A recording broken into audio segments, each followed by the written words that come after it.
జాంబవంతుడు హనుమంతుడికి లాస్ట్ అని చెప్పాడు.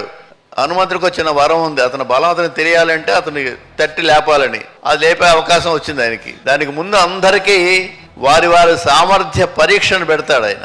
మీ సామర్థ్యం ఏమిటని చెప్పమని. ఎందుకు చెప్తాడు అలాగా? అందరూ చెప్తారు మే 10 యోజనాలు 90 100 అని. అంగదుడు ఆఖరికి వెళ్తాను కానీ ఏం రాగలను లేదో అని అవన్నీ అయిపోయింది. అప్పుడు హనుమంతుడి దగ్గరికి వెళ్ళి ఆయనకి చెప్పాల్సినంత చెప్పి ఆయన బలాన్ని రేపటి పంపుతాడు. ఇక్కడ తెలుసుకోవాల్సింది ఏమిటి?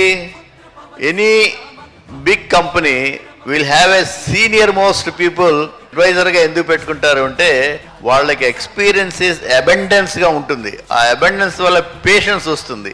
ఆ పేషెన్స్లో they take good decisions. The decision will help for the process and progress and property. అందుకని ఏం చేశాడు, ఒకవేళ కానీ హనుమంతునే ముందు చెప్పేసి ఉంటే మిగతా వానరులు అందరూ ఏమనేవారు, మమ్మల్ని అడిగితే మేము వెళ్ళేవాళ్ళం కదా అంటారు.